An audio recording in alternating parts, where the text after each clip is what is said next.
Et si on démarrait par Manu? Une fois n'est pas coutume. Désolé de te voler la vedette, Daniel. C'est toi la vedette ici, Manu. Dans ton émission. Ici, il n'y a qu'un champion, c'est toi. Alors mes 3 points. Le premier, une fois n'est pas coutume, je vais présenter mes excuses à l'AS Monaco.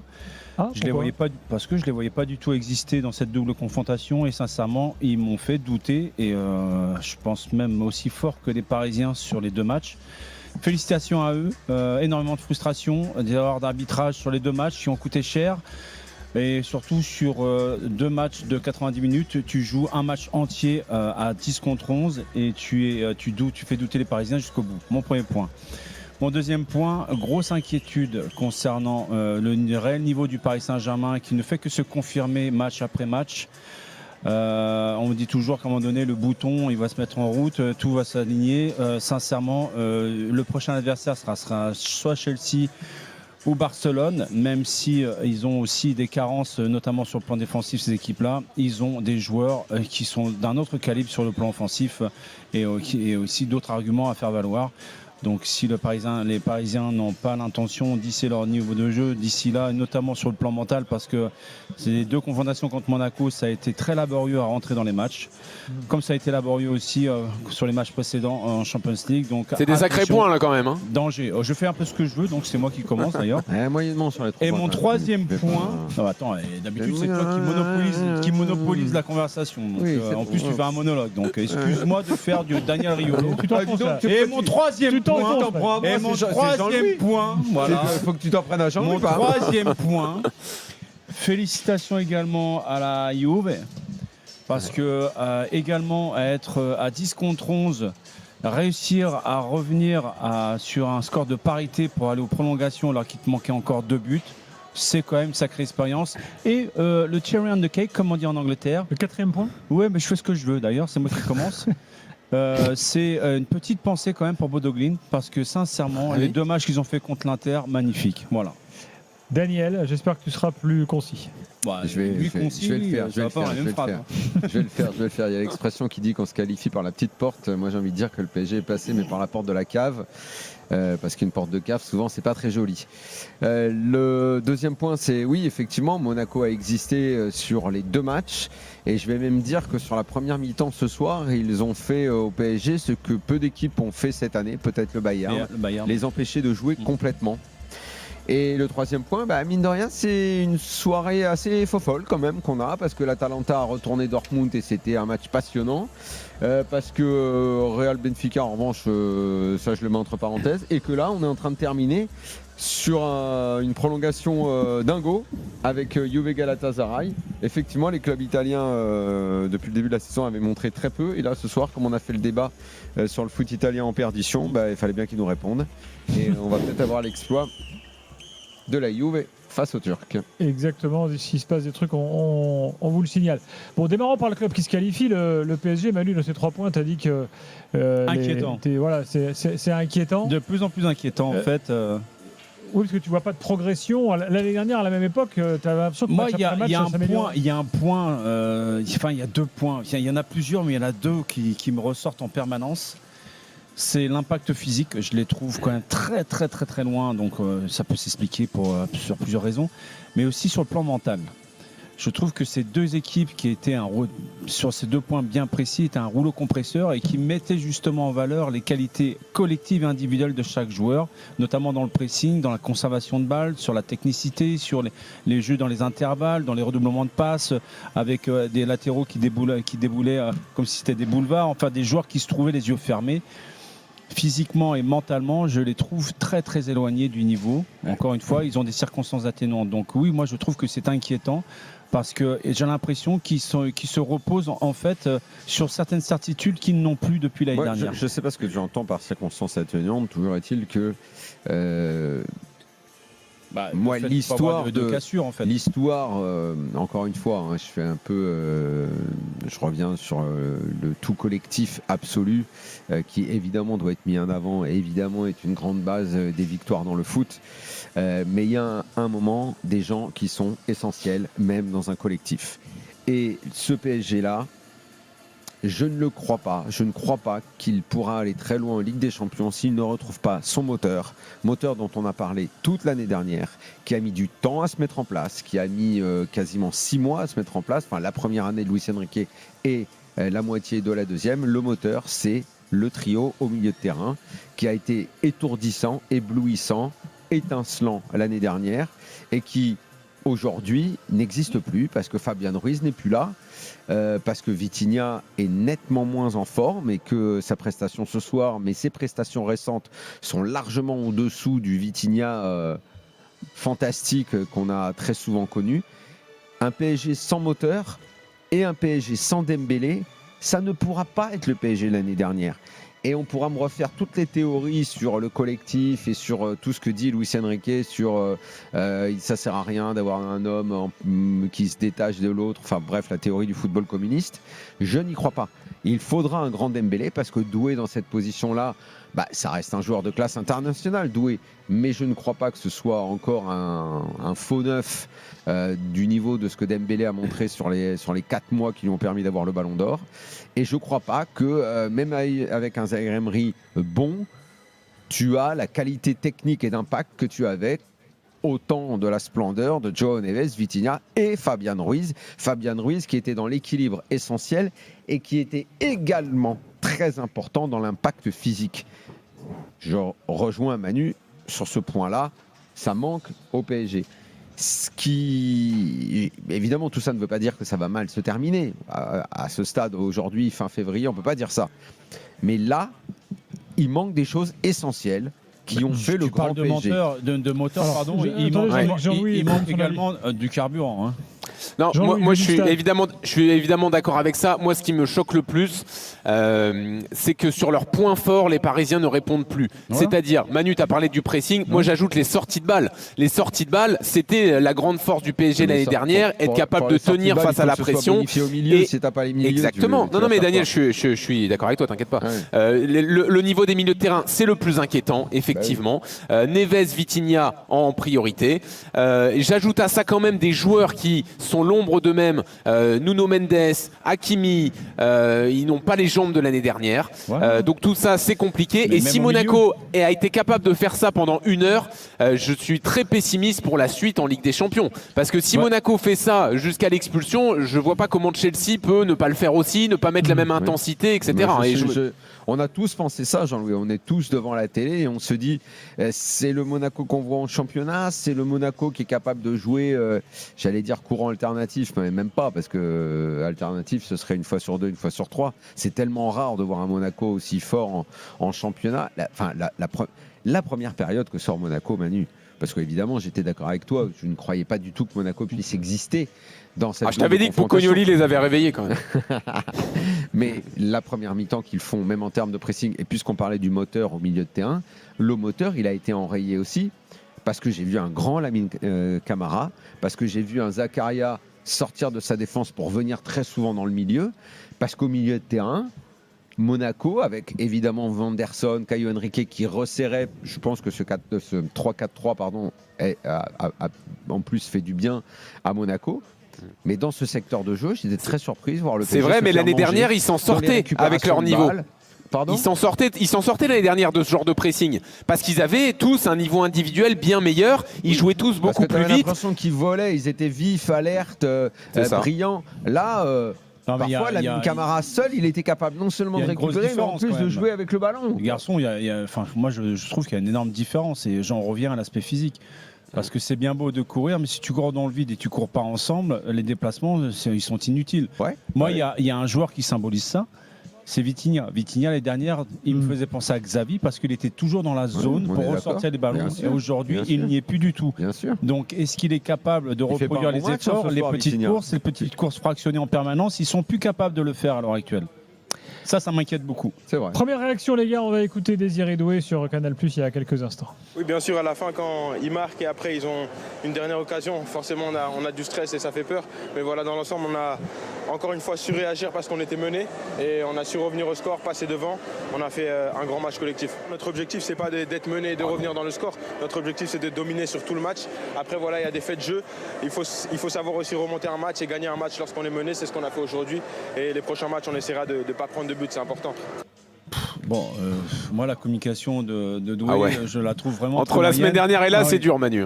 Bah non, parce qu'on n'a pas vu le même match. Ils ont fait un grand match collectivement. Non, ils sont fait heureusement, excusez-moi, mais on va peut-être parler aussi de l'arbitrage, même s'il a été bon globalement sur les 2 matchs. Il y a 2 décisions qui, pour moi, plombent ces doubles confrontations. Il n'y a pas rouge pour toi sur Koulibaly ? Tu penses qu'il y a les 2 cartons jaunes dans l'espace de 3 minutes, tu dois les mettre? Tu penses que l'action studio d'Hakimi sur sa deuxième, il roule.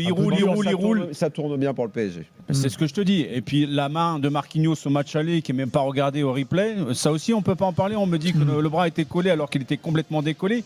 Enfin, je veux dire, ces deux faits arbitrales, alors que globalement il a plutôt été bon sur les 2 rencontres, mais ça plombe le match. Parce que le PSG, on va dire que le PSG peut pas se plaindre. À l'heure de jeu, derrière, ils enchaînent en marquant le but. Monaco, d'accord avec toi sur WhatsApp, là, qui gueule après l'arbitrage. Mais moi, ça m'a choqué sur les 2 matchs, en fait. Ce soir, ce qui est cruel pour Monaco, c'est qu'après avoir livré une telle première période où dans le pressing, ils étaient bons, dans l'utilisation du ballon, ils étaient bons, dans cette volonté de mettre le bloc très haut, ils étaient bons. Et mettre le bloc très haut contre le PSG, ça veut dire s'exposer quelque part à leur sortie de balle et à leur façon de jouer, qui parfois est très bonne quand ils jouent court en sortie propre, ou même en transition, en ballon long en profondeur pour exploiter la profondeur éventuellement de Barcola. Bref, ils ont beaucoup d'atouts pour déjouer ça, mais ils n'ont pas eu peur de le faire malgré tout. Et ils l'ont très bien fait.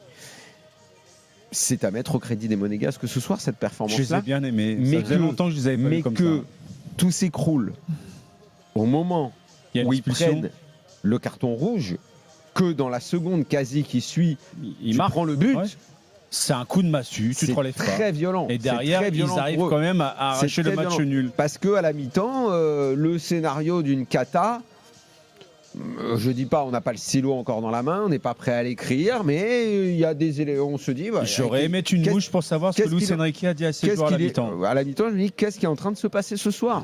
Parce que le PSG est pas bon, le PSG est en train de se faire manger à ce moment-là par un Monaco où, on l'a pas dit, mais j'ai parlé de Lamine Camara, mais...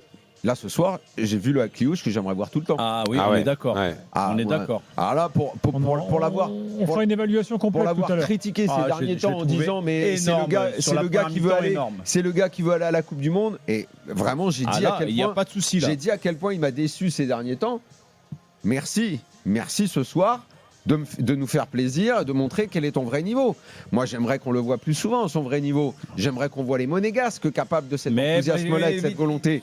Bon, malheureusement, on ne les voit pas souvent comme ça. Oui. Maintenant, je ne sais pas si en championnat, parce qu'il leur reste le championnat, bon, il va falloir recoller. Ils sont un peu loin au classement. S'ils jouent comme ça jusqu'à la fin de saison, ils ont de bonnes chances. Restons sur le PSG, les gars. Quand même, restons sur le PSG. Que de regrets quand t'es monégasque et tu les vois faire une première mi-temps pareille ou même le match à l'équipe. On a le temps de parler de Monaco un peu plus tard. On le fera. Je sais que ça t'intéresse pas de parler de Monaco, Gilbert, mais bon, c'est pas grave. Alors, figure-toi, t'écoutes pas l'after quand t'es pas là. Mais hier soir, il y avait à côté de toi là, un supporter de l'ASM qui est venu râler parce qu'on parlait pas assez de Monaco. Et mais il a raison. De toute façon, même à mon époque, c'était le cas déjà. Je t'ai pas lancé. Je te signale qu'il t'a mis sous le bus. Je t'ai pas lancé parce que la semaine dernière, c'est toi-même qui voulais pas en parler. T'as dit non, ça sert à rien, il n'y a rien à dire. Voilà, donc j'étais pas là, tu m'as balancé exactement. Sur le bus. Moi, je me base sur toute la saison. Sincèrement, il me déçoit. Il n'y avait pas grand-chose à dire sur Monaco. Voilà, c'est tout. Yacine est là. Ce soir, on les félicite. J'adore. Attends, je te pointe, toi. C'est moi que tu balances sous le bus. J'ai repris tes propos de la semaine dernière. D'accord. Je me souvenais comme si c'était hier. Salut Yacine. Salut tout le monde. Salut. Bon, t'es inquiet toi aussi, toi qui es supporter parisien? Ça va commencer à monter. Ouais, en fait, je suis inquiet parce que je vois un niveau pas ouf de la part du PSG, un milieu de terrain qui est pas au niveau par rapport à ce qu'on a vu l'année dernière, mais comme vous l'avez dit, en fait, on a le manque de Fabien Ruiz se fait ressentir énormément. Et je rebondis sur ce que disait Manu. Vitinha, qui était très bien placé l'année dernière, on le voit moins cette année, mais c'est parce qu'il compense certainement le manque de Fabien Ruiz. Aujourd'hui, on a un Désiré Doué. Moi, je suis pas d'accord. Moi, pour moi, c'est l'inverse justement. C'est parce que tous les autres autour sont pas bons comme l'année dernière qu'on note l'absence de Fabien Ruiz. Mais si tout le monde était aussi bon que l'année dernière, tu verrais pas que Fabien Ruiz il est pas là. Justement, tu verrais parce que les qualités qu'il avait, il n'y a pas grand monde qui les a dans ce groupe. Exactement. Bah si, t'as Vitinha, t'as Joao Neves qui sont capables de faire ça. Mais c'était un joueur essentiel. C'est criant parce que les autres sont pas au niveau. Mais attends, mais tu peux pas te passer d'un mec. Alors, on le sait tous que son arrivée au PSG a été très compliquée et que quand on l'a vu champion d'Europe avec l'Espagne, on pensait que c'était pas le même homme, que c'était le frère jumeau, le cousin ou j'en sais rien. Toujours est-il que le Fabien Ruiz de la deuxième partie de saison, qui était le Fabien Ruiz du niveau espagnol, tu peux pas t'en passer. Évidemment, il est très bon, mais là tu fais pas ce match-là parce que Ruiz n'est pas là. Extraordinaire. Il met des buts très importants dans des matchs importants. Moi, je suis d'accord avec Jean-Louis. C'est l'absence de Ruiz qui montre que Pacho n'est pas le même défenseur, que Marquinhos n'est pas le même défenseur, que Safonov est peut-être moins bon que Donnarumma. Voilà, exactement, les gars. C'est l'absence de Ruiz qui, selon moi, rend le milieu de terrain plus faible. Le mec, il y a 2 ans, il se fait défoncer par tout le monde et maintenant, c'est devenu l'élément essentiel. Tu as été champion d'Europe principalement à mes yeux parce que tu avais un milieu de terrain, un trio au-dessus de tout. Expliquez-moi pourquoi alors Pacho qui est énorme et Marquinhos également, comme le milieu de terrain du Grand Real. Oui, c'est essentiel. Fabien Ruiz qui manque, c'est capital dans ce milieu. Mais non, c'est l'absence de Vitinha et de Joao Neves qui est capital. C'est comme s'ils n'étaient pas là en fait, par rapport à leur niveau de l'année dernière. Il faut que les 3 soient là. Voilà, j'aimerais déjà retrouver Vitinha et Neves. Ouais, moi aussi. Retrouve Fabien Ruiz, tu retrouveras une partie des autres. Peut-être qu'avec 2 sur 3 déjà. Voilà. Mais c'est pas comme ça que ça marche. C'est pas une addition. C'est la façon dont ils jouaient ensemble, la technique que l'un apportait, l'impact physique que l'un pouvait mettre pour libérer celui d'à côté. Voyons, c'était une association merveilleuse. Je suis tout à fait d'accord avec Daniel. Non, je suis d'accord avec Daniel. Franchement, c'est exactement ça. C'est exactement ce que je pense. Après, il faut pas oublier qu'il manque Dembélé, il manque Ruiz. Voilà, il y a quand même 2 joueurs essentiels qui manquent. Et puis après, évidemment, comment tu veux te passer le mec en 4 mois? C'est même pas qu'il marchait sur l'eau. Bien sûr. Dembélé en 4 mois, il a marché sur l'eau, il a multiplié les pains au chocolat, les petits pains, pas les pains au chocolat, pardon. les petits pains et il aurait pu ressusciter. Daniel, moi j'ai une question à vous poser à tous les deux, puisqu'apparemment vous semblez être d'accord sur ce point-là. Expliquez-moi pourquoi, alors, sur les 2 matchs contre l'AS Monaco, ils ont pris des vagues, des vents pas possibles sur le plan défensif. C'est l'absence de Ruiz. Mais regardez, sur les 2 matchs, sur les 20 premières minutes, s'il marque 4 buts, c'est pas la faute de l'absence de Ruiz, on est d'accord. Mais tu as moins le ballon, tu contrôles moins le jeu, tout le contrôle était fait par là. Ah d'accord, ok. Mais on découvre pas que c'est la zone essentielle dans une équipe de foot. Moi qui étais joueur, t'es en train de me dire que si mes défenseurs sont trop, au milieu de terrain, mes défenseurs sont trop près de vent, c'est de ma faute en fait, parce que je suis pas là. Manu, avec tout le respect que je te dois. N'importe quoi les gars. Manu, avec tout le respect que je te dois, t'avais pas le même profil de jeu qu'a le PSG aujourd'hui. Aujourd'hui, c'est vraiment un esprit collectif. Et puis, s'il manque un joueur, c'est compliqué. S'il en manque 2, ça devient 2. Ça devient très compliqué. Ouais, mais ça n'enlève pas les erreurs individuelles et collectives que commettent mes collègues sur le plan défensif. Manu. Juste Galatasaray vient de marquer, je crois que c'est Osimhen. Ce qui signifie que pour l'instant c'est Galatasaray qui est qualifié. Il faudrait c'est cruel pour la Juve. Il faudrait maintenant que la Juve marque encore. Il est pas en jeu. Ouais, c'est Osimhen. Ça fait 3-1 donc pour la Juve. Il la met entre les jambes du gardien. Et pour l'instant Galatasaray et Osimhen. J'adore Osimhen. Mais ce gardien c'est un peu une passoire parfois. Manu.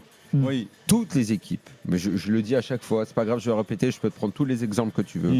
Alors je vais te prendre l'exemple que tu connais le mieux, puisque tu étais dedans. Je ne vais même pas parler d'Arsenal, je vais parler des Bleus de 98. À partir du moment où le milieu de terrain s'est constitué avec Deschamps, toi et Karambeu, ça a été le moteur de cette équipe qui vous a emmené au titre. Mais n'importe quoi. Le milieu de terrain, c'est ce qu'il y a de plus important dans une équipe.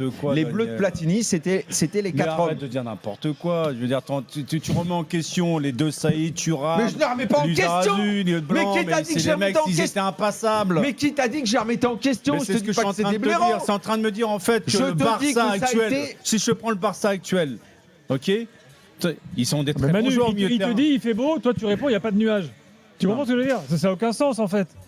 Mais ça n'a aucun sens de dire parce qu'il y a l'absence de Ruiz, ça légitime le milieu de terrain. En fait, c'est d'accord sur l'importance du milieu de terrain. La zone de création, la zone de récupération, la zone tampon entre les défenseurs et les attaquants. pour moi, c'est là que se situe le cœur du c'est la football. salle des machines.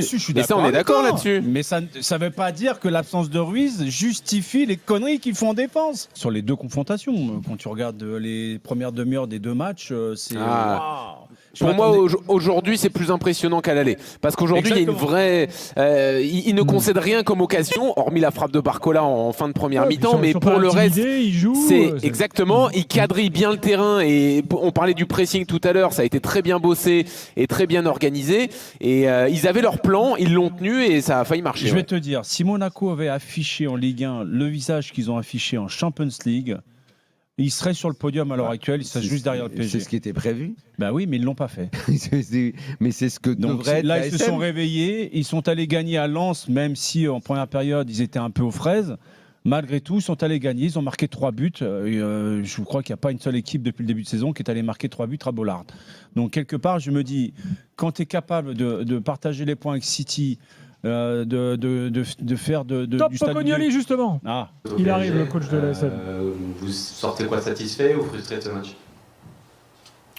Il y a 2 sentiments. Le premier, de la fierté sur l'ensemble des 2 matchs, l'ensemble de manière globale de cette campagne européenne. Elle a été plutôt satisfaisante, séduisante. On a pu grandir dans cette compétition pour arriver aujourd'hui avec une certaine consistance dans notre attitude.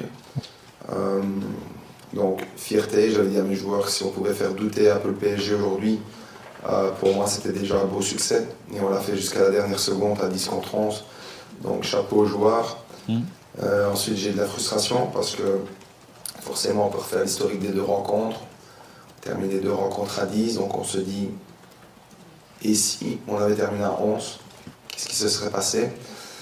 Et voilà, c'est les 2 sentiments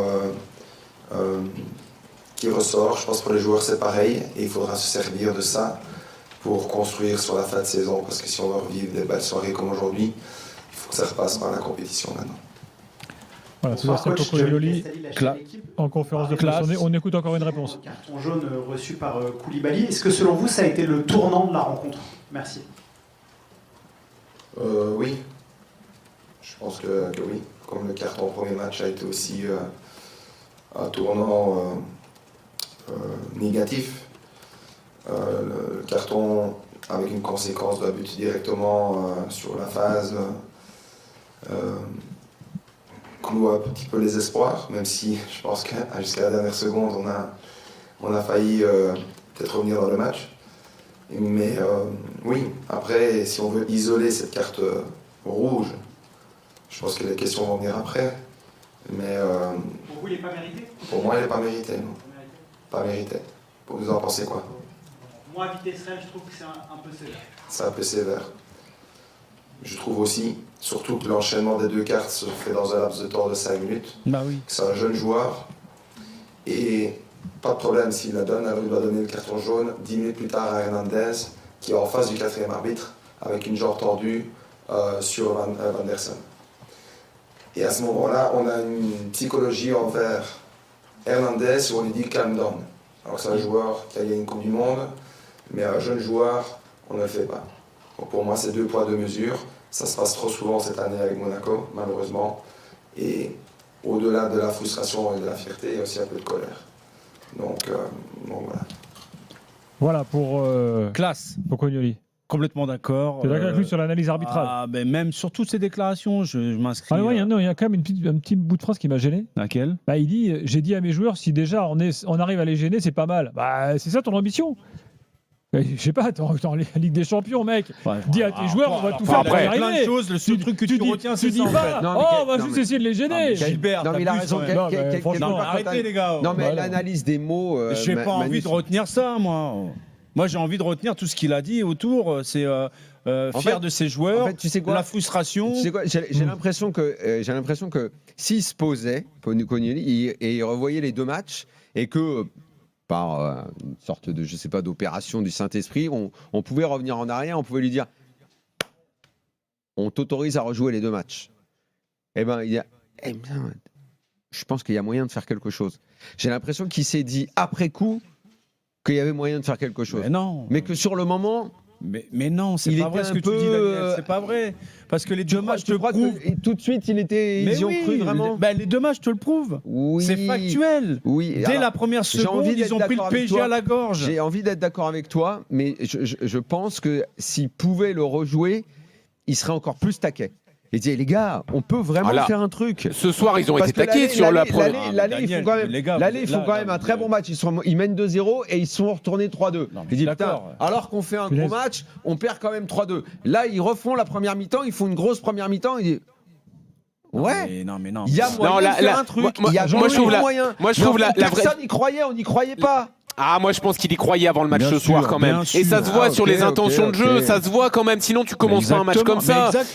Et contre Lens, dès la fin du match, il a dit quand même si on est capable de le faire à Lens, on peut bien le faire au Parc. Donc c'est peut-être un truc quand même, une déclaration un peu d'intention et tout. Mais il n'empêche qu'après, tu le vois sur le terrain. C'est ça, moi, que j'ai envie de retenir surtout. Et autant à l'aller, j'avais l'impression que Paris pouvait marquer à chaque attaque parce que derrière, c'était trop compliqué avec les deux en défense centrale et tout. Autant là, en première mi-temps, jusqu'à l'occasion de Barcola, je voyais pas comment Paris pouvait être dangereux.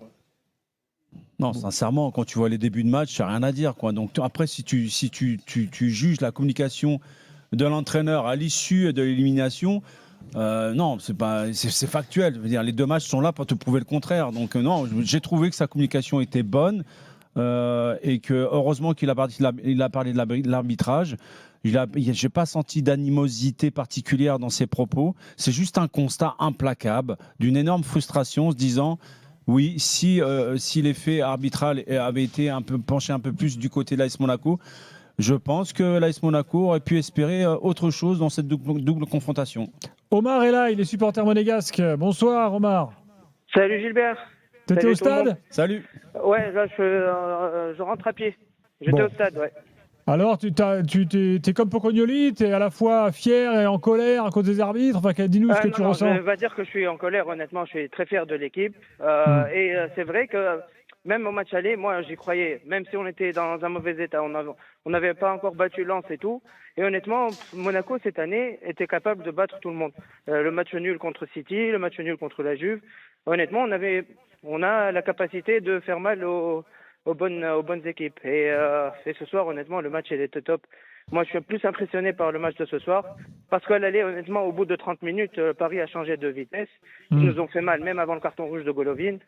Mais ce soir, honnêtement, Paris était inexistant. Ils ne pouvaient rien faire. On avait un pressing tout haut. Il fallait voir, je ne sais pas si on l'a vu à la télé, mais au bout de 10 minutes, Luis Enrique, il était devenu fou. Il a demandé à Hakimi d'aller jouer en 9.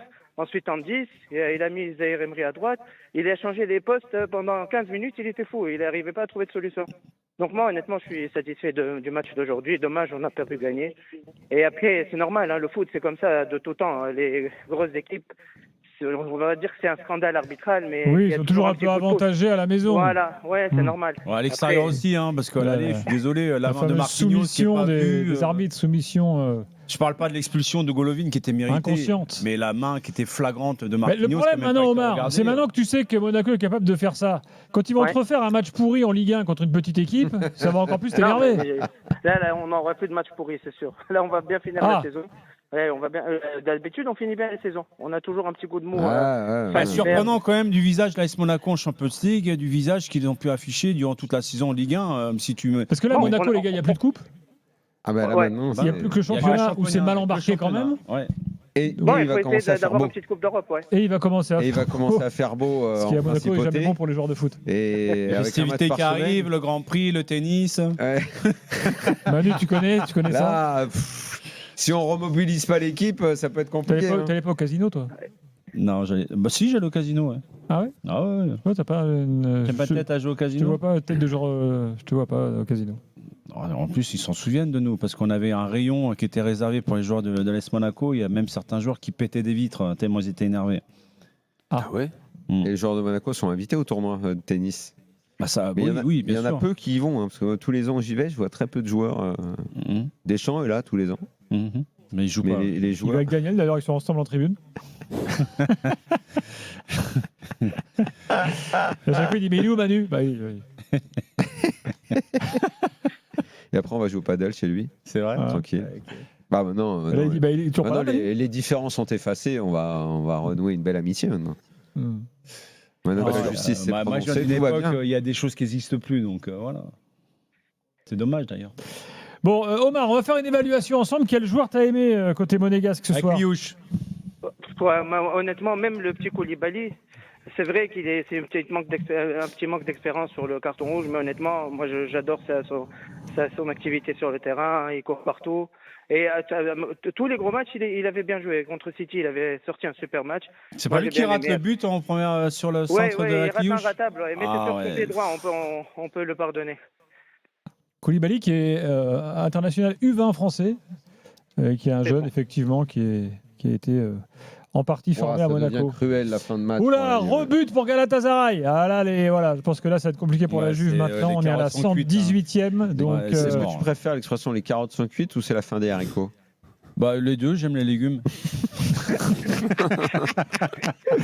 Omar, Akliouche a été bon? Ouais, super. Oui. Mais c'est dommage en fait. Ça te rend fou de voir des matchs comme ça d'Akliouche. Parce que sur 10 matchs, il en fait un comme ça. Et 9 catastrophiques. Bien sûr que c'est frustrant. C'est frustrant pour l'ASM en général. Et c'est frustrant pour lui, pour ce qu'il était censé apporter cette année à Monaco. Ça devait être la grande année. On avait beaucoup parlé du transfert l'été dernier. Est-ce qu'il devait partir, pas partir? Est-ce qu'il a digéré ou non son départ? Toujours est-il qu'à partir du moment où il était là, qu'il y avait la Ligue des Champions et qu'on était en saison de Coupe du Monde où il devait se montrer, très honnêtement, j'attendais un grand Akliouche. Alors, il lui reste quand même encore une dizaine de matchs pour convaincre Deschamps de l'emmener à la Coupe du Monde. Je sais pas, mais je trouve qu'il a pris du retard. Je trouve qu'il s'est gâché. Je crois que c'est mort, là. C'est mort. Je sais pas. Franchement, je sais pas si c'est mort. Je sais pas. Et très honnêtement, je m'en fous dans le sens où ça le regarde. Tant mieux s'il y va. Ça veut dire qu'il l'aura mérité et ce sera très bien pour lui. Mais moi qui étais vraiment un fan de lui dès qu'il est arrivé, il m'a profondément déçu ensuite. Donc maintenant, j'espère qu'il va. Bon, après, il n'y en a pas qui ont été mauvais ce soir. Même Balogun aussi a été très Balogun a été très intéressant. Précieux, Balogun. Dans tout ce qu'il a fait, les appels, les fixations, et même l'audace. Et même l'audace sur certaines actions. Le piqué. Le ballon piqué, là, où il essaie de lober Safonov, ça aurait été exceptionnel. Non, par contre, moi. Elle est au-dessus. Oui, elle est au-dessus, mais non, mais on parle de l'audace, donc du geste de tenter ça, c'est quand même magnifique. Non, si moi j'ai quand même deux joueurs que je mets négativement. Keun, même s'il fait un énorme arrêt. Il fait un énorme arrêt, mais attention, Keun, il la repousse pas bien sur le but de Kvaratskhelia, il peut la mettre ailleurs que dans les 6 mètres, et il perd un nombre de ballons au pied incroyable. On a noté ça avec Jérôme, à chaque fois il se met sur son pied gauche alors que le mec est droitier et il trouve jamais personne. Balle au pied c'est cata. Ce qu'il faut regarder, moi à chaque fois je regarde ça à Monaco, et ce soir je l'ai pas vu, mais c'est quasi systématique. T'as Kehrer qui regarde Keun et tu le lis dans les yeux de Kehrer qui se dit mais il est trop nul. Sûrement. C'est Kehrer, il l'engueule souvent. Kehrer pense que son gardien est nul. Qu'est-ce que tu penses que Keun pense de Kehrer? Et souvent Kehrer il crie sur Keun, mais qu'est-ce que tu fais et tout. Eh ben Gilbert, ce que tu dis, moi je l'ai vu sur Faes, où je me suis dit que les autres se disaient mais il est vraiment nul lui à perdre les ballons à chaque fois. Mais Faes d'ailleurs, je pense qu'il n'a pas le niveau. Il n'a pas le niveau Ligue des Champions. Le mec il joue dans une équipe Ligue des Champions quand même. Non mais c'est son deuxième match de Ligue des Champions. Il a fait son premier la semaine dernière. De tableau de Ligue 1, quoi. Ah non, c'est terrible. Et il aurait pu se rattraper avec sa tête. Il est là parce qu'il est belge et que le coach est belge, c'est ça l'histoire? Honnêtement, je crois même pas. Franchement, je sais pas. Peut-être Omar. Non, il a un bon agent, c'est tout. Omar, t'es d'accord avec nous sur ce qu'on dit? Oui, c'est clair. Mais la bonne nouvelle, c'est le retour de Mawissa. J'espère qu'il va faire disparaître Kerr et Faye, c'est tout le monde de l'équipe type. Avec Mawissa, Zakaria, on peut se débrouiller. Bon, ouais, effectivement, Mawissa qui revient. Zakaria, c'est taulier aussi. Merci Omar. Merci Gilbert. Moi, je vis à Tunis. Et j'étais là quand vous étiez à Tunis, j'étais le seul avec le maillot de Monaco. Ah, mais oui. Je suis venu te proposer une partie de golf à la fin. Bien sûr, on a fait une super émission à Tunis. Voilà. On a été reçus comme royalement par l'Alliance française sur place. Voilà, exactement. Merci Omar. Parfait. À très bientôt. Merci, ciao. Salut. On salue nos auditeurs en Tunisie. Il y en a beaucoup. J'ai des potes qui m'envoient des messages. D'ailleurs, ça me fait penser à Quito, en Équateur. Là, ils nous écoutent. L'After est sur une nouvelle plateforme de podcast qui est la plateforme numéro 1 en Afrique. Je te passe le bonjour, Chico. Salut, Chico. Je disais donc, on est depuis quelques jours sur la première plateforme de podcast en Afrique francophone qui s'appelle Boomplay. Boomplay, c'est un peu le Apple Podcast africain. Ça cartonne. D'accord. Et désormais, l'After est sur Boomplay. Donc, si vous avez Boomplay, vous pouvez... Boomplay en B-O-U-M B-O-O-M-P-L-A-Y. Ok. Voilà. Évaluation PSG dans quelques secondes, juste après la pub, et on attend Luis Enrique en conférence de presse. Ah, il est là, il vient de s'installer. Bon, on va l'écouter. Oh là là. Plus de continuité, on a plus de précision, et je pense que la première mi-temps a été très, très équilibrée. Bon. Les deuxième mi-temps, on a changé, on a débuté les deuxième mi-temps de la meilleure des manières, plus précise, plus contundente, et je pense qu'on a mérité cette victoire, mais cette qualification. Mais ça a été difficile parce que pour moi les résultats c'était compliqué, c'était un match piège dans le début parce qu'on a parlé beaucoup sur ce sujet d'aller gagner les matchs et ça a été compliqué dans les premières minutes. Il y a des moments que tu perds la précision et c'est difficile à récupérer ton niveau. Mais je pense qu'il faut être heureux de ce qu'on a fait et de surmonter ce moment compliqué dans les premiers mi-temps. Voilà, Luis Enrique en direct, on réécoute. Sans fourche pour RTL. Est-ce que vous estimez que c'est une soirée sans, en fait, ça peut arriver, un match un peu moins abouti, ou est-ce que ça démontre qu'il y a peut-être sur le plan collectif, techniquement, physiquement, il va pas aimer cette question, je vous le dis. Des choses à améliorer de manière importante maintenant que vous allez arriver en huitième de finale et qu'on sait que le niveau va encore s'élever un petit peu avec des équipes comme Chelsea et Barcelone qui se profilent? Ça dépend de ce que tu as vu pendant ce match et pendant la saison. Ce que je peux dire, c'est que s'il y a une équipe dans la compétition de la Champions League qui a joué contre des équipes et qui a eu les pires groupes, c'est nous, clairement. S'il y a une équipe prête pour jouer les prochains rangs, c'est nous, encore. On est habitué à jouer ce type de match contre n'importe quelle équipe et bien sûr qu'on peut améliorer, bien sûr qu'on veut améliorer, mais il y a un adversaire de très haut niveau. Ils ont montré leurs qualités individuelles et collectives et nous savions de ces difficultés. Mais les prochains, ce sera plus facile, non? Chelsea ou Barça. Pas mal. Mais s'il y a une équipe prête, c'est nous. Ah bon? Bonsoir, Baptiste Bécard de l'AFP. Allez, dernière question. Comment vous expliquez le flottement de toute fin de match alors qu'on pense que le PSG contrôle enfin la double confrontation? Vous avez cette dernière minute et ce coup franc où ça se joue peut-être à quelques centimètres près. Comme le football est impossible de voir qu'est-ce qui va se passer et les matchs, on joue les dernières 30 minutes avec un joueur de plus, mais quand arrive le moment qu'ils ont fait match nul, et il y a une faute, il n'y a pas de supériorité dans ce type d'action. Parce que le gardien peut aller, ou n'importe si tu as un joueur de moins ou plus. Ce sont des situations très difficiles à défendre et ça a été la complication quand tu joues ce type de compétition. Il y a une équipe qui est éliminée, il fait ce qu'ils ont fait.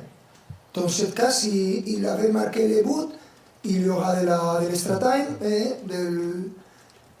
ce serait un autre match. Mais c'est comme ça le football, imprévisible.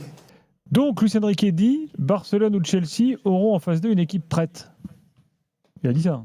Ouais. Il dit aussi que la première mi-temps était équilibrée. Oui, non mais prête parce qu'il ajoute que le PSG est l'équipe qui a joué les matchs les plus difficiles.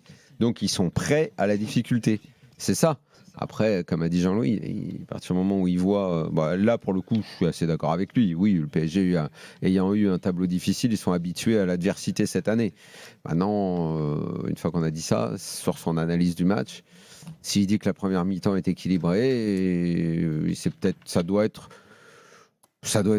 comment on dit quand c'est Luis Enrique qui parle, il taquine, c'est ça? Il taquine les journalistes, ou c'est fait exprès, c'est une stratégie, c'est... il reprend les mêmes réflexes de communication l'année dernière. Rappelle-toi où il disait si vous ne savez pas ce que je fais, moi je sais ce que je fais, vous verrez, on va jusqu'au bout. Il a eu raison. Voilà, et bon, il faut dire que c'est formidable et qu'il a raison, donc on va dire que c'est formidable et qu'il a raison.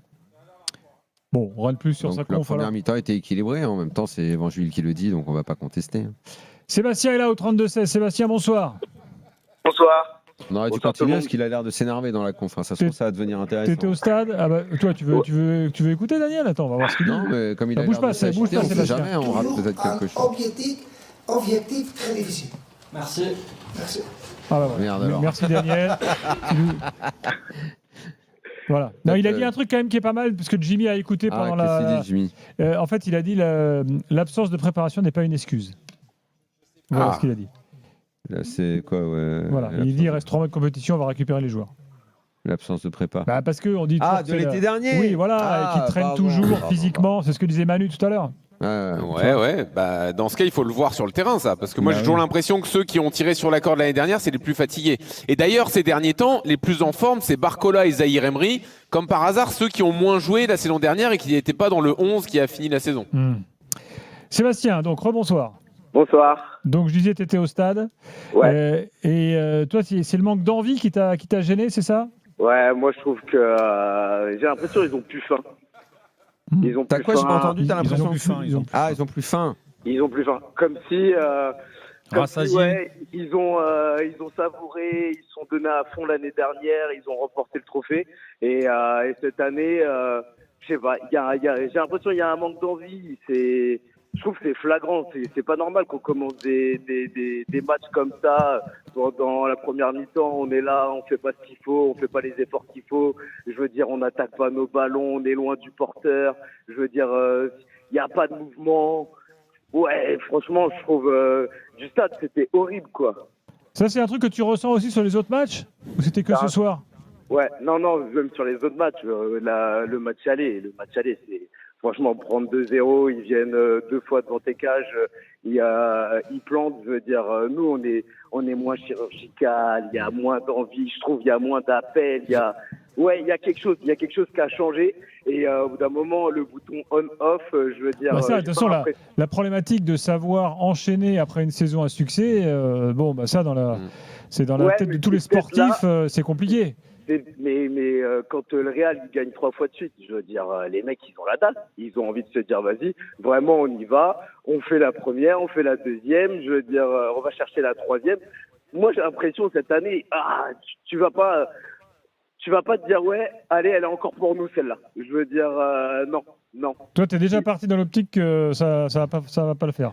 J'ai l'impression que c'est compliqué, franchement. C'est compliqué. Je sais pas ce que tu dis, si c'est une question d'envie ou, le physique, on en parle depuis le début de saison, ou une surconfiance en soi acquise depuis la victoire en Ligue des Champions. Moi, j'ai l'impression parfois que ce que tu décris des joueurs qui rentrent tranquillement dans les rencontres, qui se mettent pas le feu, etc., c'est parce qu'ils se disent, c'est bon, on a la recette, on sait comment faire pour marquer, on est supérieur et il y a forcément un moment où ça tournera bien, tu vois. Ils ont une marge. Ouais, exactement. Tout ça dû à la victoire en Ligue des Champions l'année dernière. C'est humain aussi, mais parfois ils se font surprendre. Bon, Daniel, tu as une théorie là-dessus ou tu t'adhères pas trop? Moi, t'as quand même le droit de tomber sur des équipes maintenant qui font des gros matchs. L'année dernière, moi je dis souvent qu'on reste focus, omnibulé par la victoire en finale qui était plus qu'une finale, une leçon, mais que tous les autres matchs ont été extrêmement compliqués. Il y a toujours eu beaucoup d'adversité. Le PSG faisait des gros matchs, mais en face il y avait des très bonnes équipes. Il n'y a pas de raison que... qu'est-ce qu'il faudrait en fait pour qu'on soit... Évidemment que je note que le PSG est moins bien, que la qualif ce soir elle est très compliquée et que ce sera encore plus dur le match d'après. On ne s'attend pas à chaque fois à avoir une démonstration du PSG. En revanche, voir que tu galères Lucien contre Riquet Monaco, a dit sur Canal, oui, c'est un peu inquiétant. Pour aller au bout, il faut souffrir, et nous, on sait faire, on sait souffrir.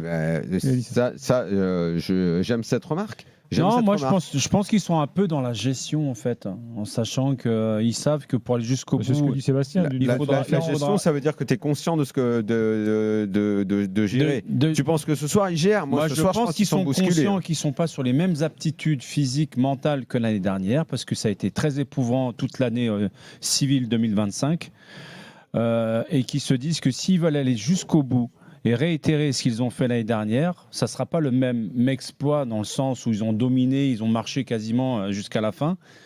mais de se dire que, comme dit Luis Enrique, on va souffrir, on va gérer. Ils ont déjà souffert, ils ont souffert. Mais je pense qu'ils savent qu'ils ont une petite marge.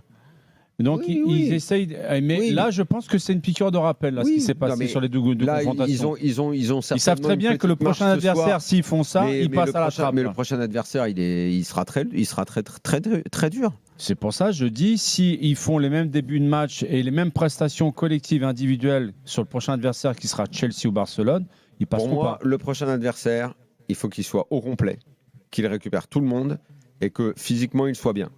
Sinon, on peut être près de la porte. Tiens, Manu, question. On pourra être près de l'élimination. Docteur Manu, j'entendais dans l'avant-match Fabrice Hawkins. Docteur Manu, ouais. C'est moi le docteur ? Ouais. J'entendais dans l'avant-match Fabrice Hawkins nous dire que le problème de Dembélé au mollet n'était pas un problème musculaire, mais un problème de nerf. Alors, de nerf au niveau du mollet ? Ouais, ça paraît bizarre ce truc. Jean-Louis, t'étais là, t'as entendu comme moi ? Ouais, j'ai pas bien compris. Oui, je t'avoue. Après, j'ai l'impression qu'il avait des infos du corps médical, tu vois, donc c'est pour ça que je faisais confiance. Hein. Qu'est-ce qu'il y a comme nerf au niveau du mollet ? Bah écoute, voilà. Bon, je crois que Docteur Manu, il n'est pas compétent. Bon, Docteur Manu n'est pas compétent. Non, moi c'est plus musculaire ou tendineux maintenant, de nerf. Moi qui ai acquis une certaine compétence en médecine récente et tout, je vous dis que ça ne veut rien dire. Très bien. Merci donc pour cette analyse. Merci beaucoup. Évaluation PSG. Combien c'est remboursé par la Sécu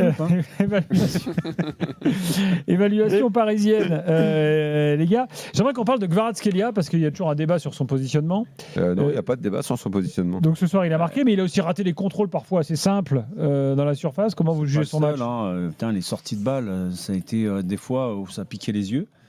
Les contrôles, les orientations, les enchaînements de passes et dans les mouvements et tout. Sur le plan technique, en fait, je n'ai pas reconnu l'équipe du Paris Saint-Germain, même au match aller où ils jouent la deuxième période quasiment à 10 contre 11, où ils ont fait fort à la mot sur la défense. Mais là, c'est une question sur Kvaratskhelia, Manu, si je peux me permettre. Kvaratskhelia, pour moi, est à l'image de ce qui s'est passé en fait, sur les deux confrontations où techniquement, on est quand même très très loin de ce que l'on peut attendre individuellement et collectivement cette équipe. Bon, donc Kvaratskhelia moyen, quoi.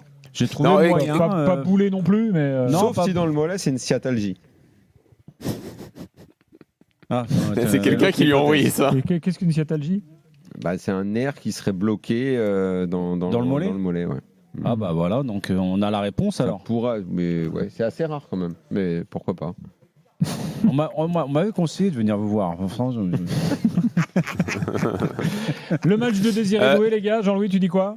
Moi, j'ai pas trop aimé le match de Désiré Doué, même si évidemment, il ne va rester que son dribble sur le but de Marquinhos où il fait passe décisive et il élimine.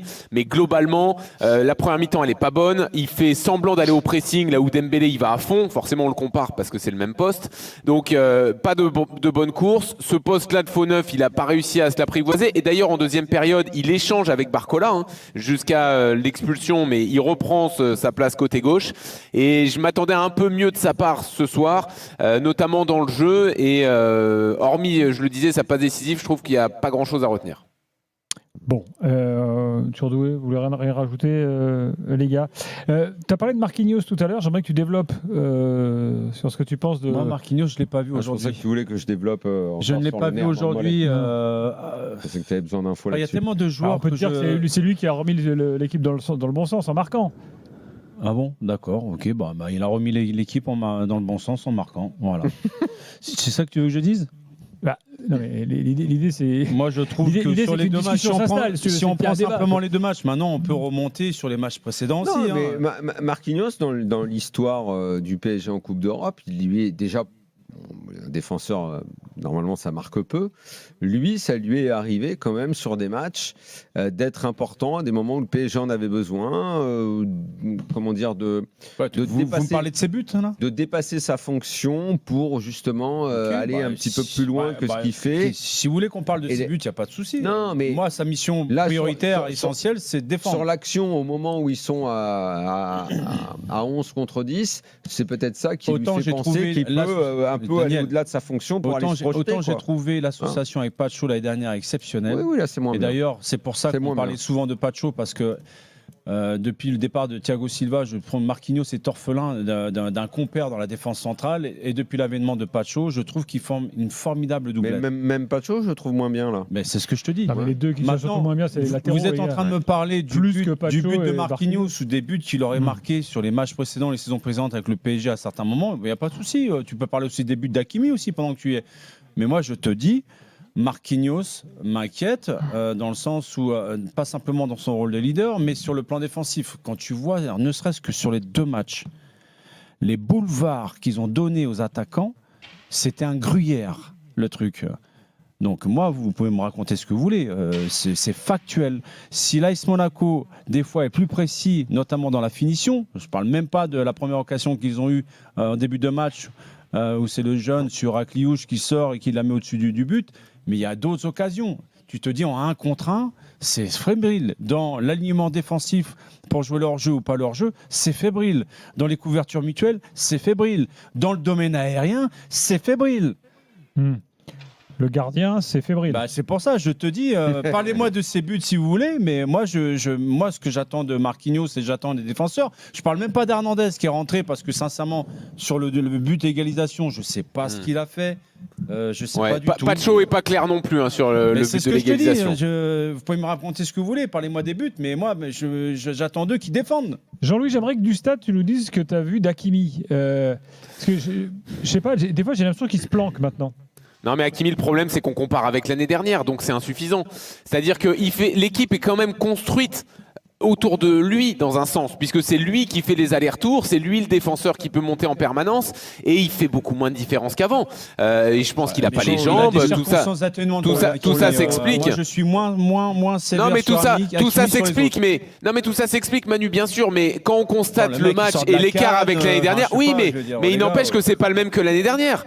Donc il prend son couloir, mais il fait moins de différence. Moi je veux bien des circonstances atténuantes, mais on constate physiquement et mentalement. Les explications. Toi, tu donnes les explications. Jean-Louis fait le constat. Qu'il y ait une explication, on est tous d'accord avec toi. Je suis moins sévère sur Hakimi que sur Marquinhos, sur Pacho. Il ne s'agit pas d'être sévère. Il s'agit de constater qu'effectivement, tu avais toujours l'impression qu'il était l'homme en plus. Qu'il était l'homme qui, de par ses décalages permanents et le fait que il devenait un milieu de terrain supplémentaire, il devenait un attaquant supplémentaire. C'était un homme et demi, quoi. Ne plus le voir à ce niveau-là, oui, forcément, mais ça handicape le PSG. Mais oui, c'est normal. Mais personne ne te dit que c'est pas normal. Il a fait une longue saison l'année dernière, il enchaîne sur la CAN. Personne ne te dit que c'est pas normal, puisque moi-même, il doit gérer aussi ses problèmes extrasportifs, il doit lui prendre beaucoup de nervosité et d'influx. Je disais même, Manu, que en fait, Hakimi, s'il enchaînait une deuxième année comme celle de l'année dernière, avec tout ce qu'il y avait dedans, et notamment la CAM, bah pour moi, c'était qu'il n'était pas c'était pas un humain. Ouais. Donc on voit que c'est un humain et c'est normal.